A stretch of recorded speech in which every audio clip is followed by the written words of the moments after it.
Zypha, what's up? He says, I made an LLG brand and built out 4 new subdomain style mini sites in a matter of 7 to 10 days, submitted to GSC, Google Search Console, and they are giving the discovered currently not indexed error any advice. Was I too fast in building the sites? No, just, Google's just slow to index stuff now, guys. It is what it is. Just submit them for indexers, build some links to them if you can. That typically will help. Not spam links though, but yeah, submit them to Google Search Console, submit the page URLs to indexers. Sometimes you have to do that multiple times in order for it to finally take.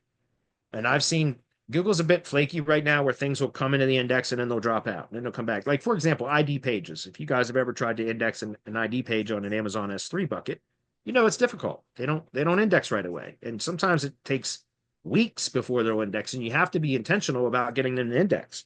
There's a few tricks you can do, like linking to them from Google Business Posts, from the GBP that's related to that ID page, building links to them, making sure in the add ID field of the local business schema, all of that. Well, something similar for the LLG sites, guys. It's like, if you haven't built any links to it yet, then you've got to give it other ways for Google to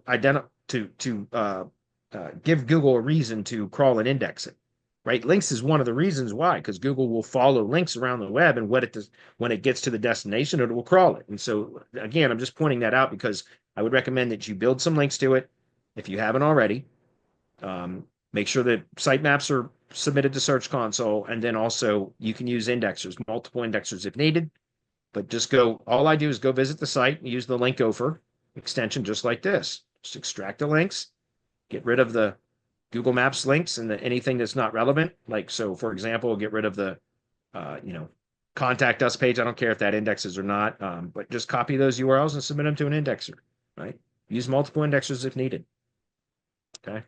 They'll index unless there's a problem with the domain.